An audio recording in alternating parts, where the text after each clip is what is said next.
Donald Trump made some remarks today after court. And of course, he can't help but talk.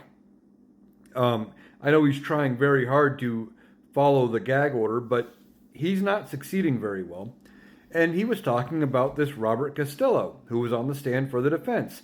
This was an attorney who had talked at some point about maybe representing Michael Cohen and had some information about Michael Cohen supposedly telling him that he had nothing on Donald Trump, that Donald Trump knew nothing about this payment, it was all him, et cetera, et cetera, which, based on the testimony in court that the prosecution put forward, was the standard line of them trying to deny this whole story. That was standard for what they were trying to do. But Donald Trump saw this guy on the stand and had to comment about how good of a job he was doing and things like that. Well, of course, Donald Trump mentioned him by name and said he was doing a good job. Because as I talked about in a previous video, he was being snarky and disrespectful to the judge, trying to stare him down and things like that, to the point where the judge had to clear the courtroom and admonish this guy. But Donald Trump saw it and thought it was a good thing because he saw somebody standing up and bullying the judge or whatever. And Donald Trump thinks that's great. Because he can't do it himself, he got this guy to do whatever. And I don't know if that was coordinated or if it just happened to be a coincidence, but Donald Trump loved it because he couldn't do those things himself.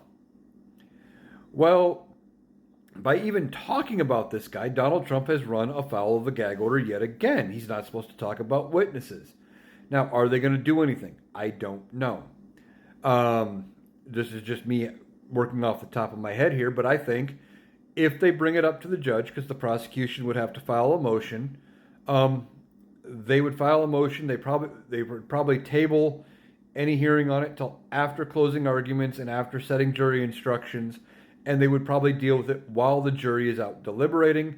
And if the judge finds Donald Trump in contempt, he would probably have to serve any jail time from that while the jury is out deliberating.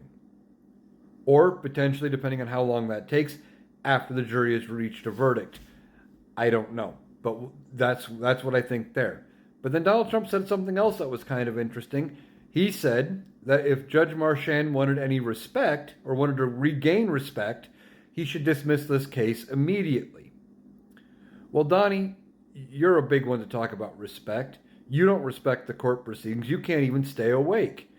You make a mockery of the gag order. You don't know what respect is. You're only saying that because you want him to go and do something your way. That's not how this works. I don't expect the judge to dismiss this case. And you better be counting your days, because your days standing before a court or before a camera saying whatever you want about this case are numbered, as pretty soon you are more than likely going to be a convicted felon.